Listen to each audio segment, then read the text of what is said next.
Hey there, it's Grim Reaper 1312 again. Today with an English fanfiction, the chapter 2 of at Sugarcube Corner. But before we get to this, I got a little info for you guys. Yes, I'm German, so when I get German fanfiction, I will read them in German for sure. And if you got any fanfiction that you would like me to read, send it to me, PM me. I would glad to hear it. And you English folks out there, when you want a fanfiction translated from German to English, just ask me. I got a few friends who will kindly do that for you. So let's enjoy the story. Little grimdark today again at Sugarcube Corner. The sun peeked over the hills, Celestia's ancient magics, doing as always they had done. For a moment I let the morning wash over me, banishing the terrors of the previous night, and for a bare moment I was able to lose myself in the embrace of the sun. The moment passed too quickly, though. I opened my bloodshot eyes. I hadn't slept a wink last night, not after. I shook my head. It was no wonder I was a little unhinged. After seeing something like that, imagining her voice, her tone, the smell of cupcakes, a shiver rolls down between my hunches that has nothing to do with the balmy morning. It was enough to make any pony a little on edge, or a lot, or go into a fit of breakdown, gibbering in the darkness, crying. I looked back at the ceiling. It had seemed so terrifying real, the sound of the rope on swinging with a pendulum's efficiency, the weight of a single pink-haired mare who had lost her mind entirely, the smell of a scara scattering the floor of the... Wait, I hadn't smelled anything then, so where was that coming back like it was a memory? I shook my head again, before quietly tip-hoofing across and out of the room into the hallway of the Ponyville Clinic. Making my way to the washroom, I splashed some icy water into my face to clear my head. Creak! I let out a yelp as I whirled around, a fierce light pouring from my horn to illuminate. A terrified nurse exiting one of the stalls, one with an unfortunately creaky door. After an awkward moment during which I closed my mouth, dimmed my horn, and coughed politely, I barricaded myself in the now unoccupied stall, staring at the ground in silence. Twilight, get your head back on. Remember what Celestia said. A smart pony's mind is more powerful than unicorn magic in Equestria. Be mindful of that, Twilight. I whispered to myself as I smiled softly at the remembered words of my mentor. That was one of my better lines, I do agree. A musical voice interrupted my reverie. Slowly pushing open the door, I was treated to a calming, if incredibly embarrassing, sight. A stately and regal alicorn with a pure white coat and prismatic mane. Her eyes were generous and warm, and above them a conservatively beautiful golden crown. Sorry for that. I coughed again before scooting out to the stall and bowing my head to my hooves. Princess Celestia, how did you know I was here? I saw a rather shell-shocked looking young nurse leaving the lavatory and assumed the worst. Now raise your head. One perfectly shaped hoof met my chin softly, lifting my gaze to her, a gaze filled with sadness and 1,000 years of sorrows. These are times, I think, we ponies forget that our princess is ageless, timeless, and immortal. That she's truly seen mountains rise and fall. But then, and there I was reminded of how old she was as she comforted me. Tears came spilling out hard and fast. Princess! I wept openly against her leg as she nuzzled against my shoulder. The tears that shook and terror had temporarily driven away returned with a vengeance. There, dearie, I know. Let it out. She whispered, and her voice calmed me, releasing another flood of grief. I couldn't save them. Rainbow Dash, Pinkie Pie, the other ponies and that. I gulped for air. I couldn't save any of them, I said between sobs and gasps. Oh, Twi, was all she said. The last time she used my nickname was when I found out a childhood friend of mine, Twinkle Star, had died. We had become friends because our names were so similar. For a time we had been inseparable, and after I heard the news I had been beside myself. The princess had done then as she was doing now. She held me and let me cry my grief out. Even though my tears sullied her mane and her perfect coat, she cared only for the pain I felt, and I knew she felt it in kind. We returned to the hospital room. Rarity and Fluttershy were still sleeping, but Applejack was awake. She had taken my place on the balcony, looking out across the sky. Celestia and I joined her, watching the sunlight play over the awakening village. I kept thinking she's gonna just wing at the room laughing and holding like she's usually does when she and her voice hitched on the name we're both thinking. When she pulls a good prank on us, you know? Applejack said without trying her head. I knew what, or rather who, she was looking for in the blue skies. My heart ached again, knowing that none of us would ever see that familiar streak of rainbow doing loops in the sky. I started before Applejack put a hoof to my mouth. Nah, I know what you're gonna say. And don't say it weren't your fault, and Dash wouldn't look kindly on your blame yourself for a deed weren't none your doing. I closed my mouth and nodded. I saw a small, sad smile appear on Celestia's face. Applejack had always been the strongest of us, and no one but Applejack could have been out there looking at the sky, knowing what she knew. Dash's service was lovely despite the rain. Celestia and Luna were both in attendance, and the Wonderbolt even made an appearance. They had been so impressed with her flying during the Best Young Flyers tournament that they had been intending to offer Rainbow Dash a position after the tour season ended.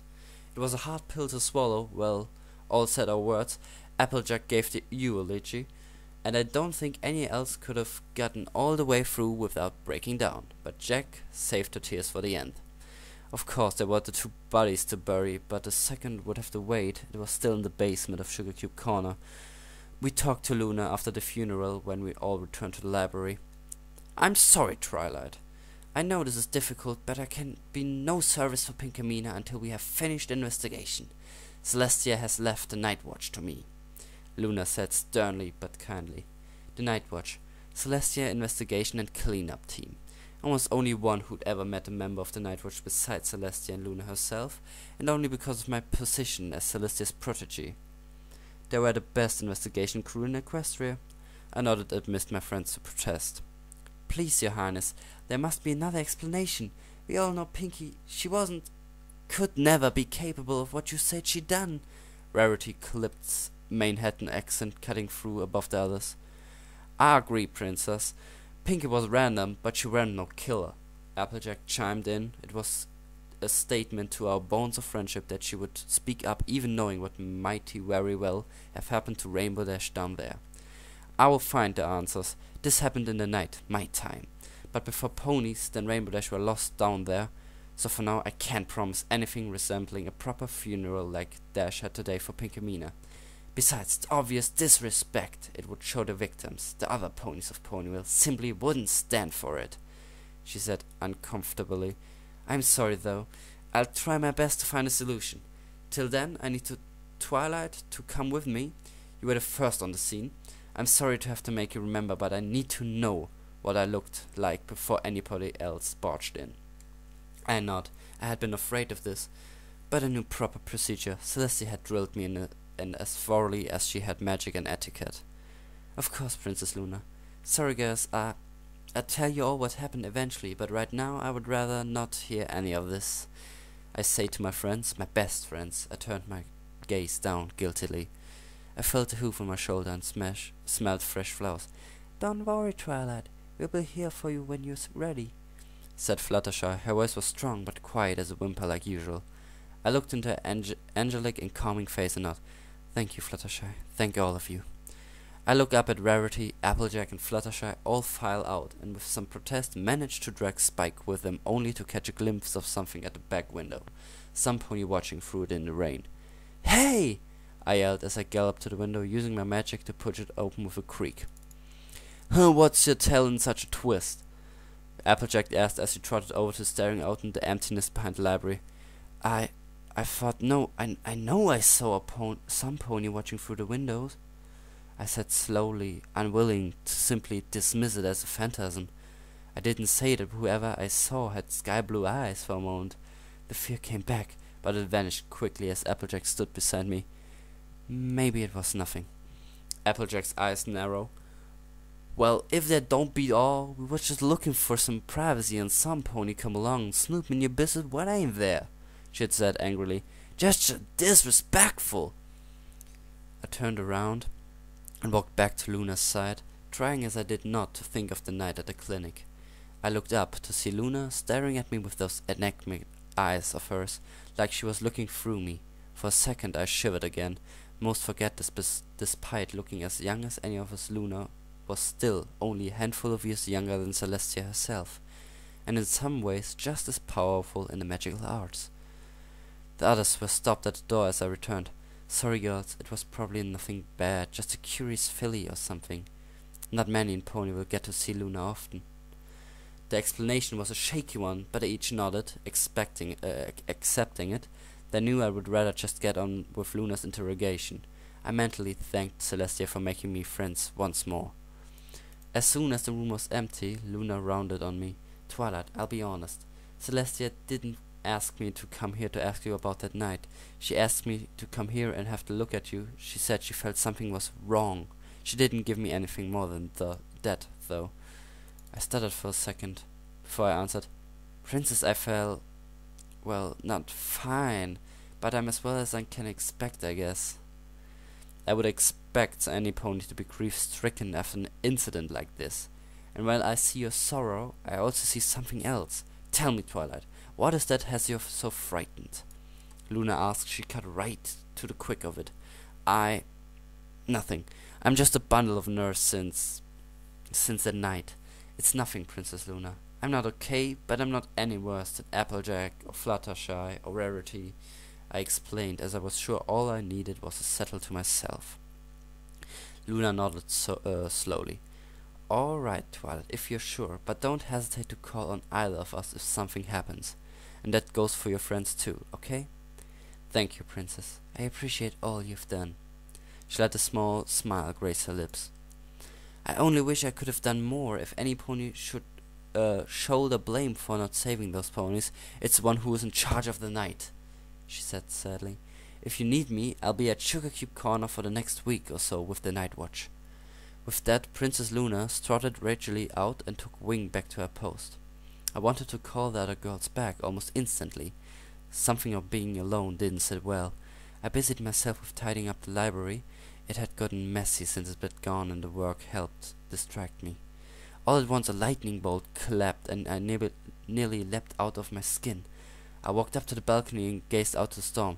It's a storm Rainbow Dash would have been proud of. The thought crossed my mind unbidden and brought a few tears to my eyes. It was while I was looking out over the storm that the lights went out. I blinked for a second to acclimate to the darkness before huffing. Without Dash, those weather ponies are going to let every lightning bolt knock out the power. I turned around and slowly made my way down the steps, using my horn to give me some light. I was halfway down when I heard it again. Creak. Creak. Creak. I froze. I didn't look. I didn't move. I just stood there, staring straight ahead, whispering to myself, "It's not real. It's all in your head, Twilight. It's not real. It's just a shock." Creak.